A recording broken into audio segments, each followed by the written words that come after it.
Lyca production Subaskaran மற்றும் red Jain movies தயாரிப்பில் உலகநாயகன் கமல்ஹாசன் நடிப்பில் பிரம்மாண்ட இயக்குனர் சங்கர் இயக்கத்தில் இந்தியன் 2 உலகமெங்கும் வெற்றி நடை போடுகிறது.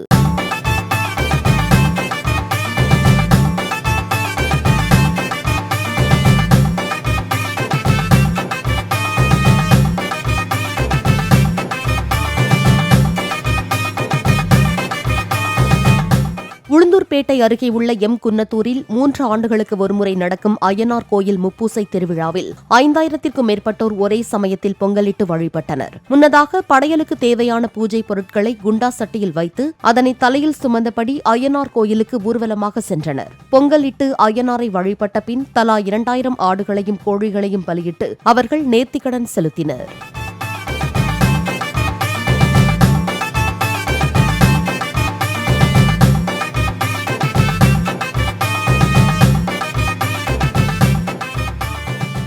லைகா புரொடக்ஷன் சுபாஸ்கரன் மற்றும் ரெட் ஜெயின் மூவிஸ் தயாரிப்பில் உலகநாயகன் கமல்ஹாசன் நடிப்பில் பிரம்மாண்ட இயக்குனர் சங்கர் இயக்கத்தில் இந்தியன் 2 உலகமெங்கும் வெற்றி நடை போடுகிறது.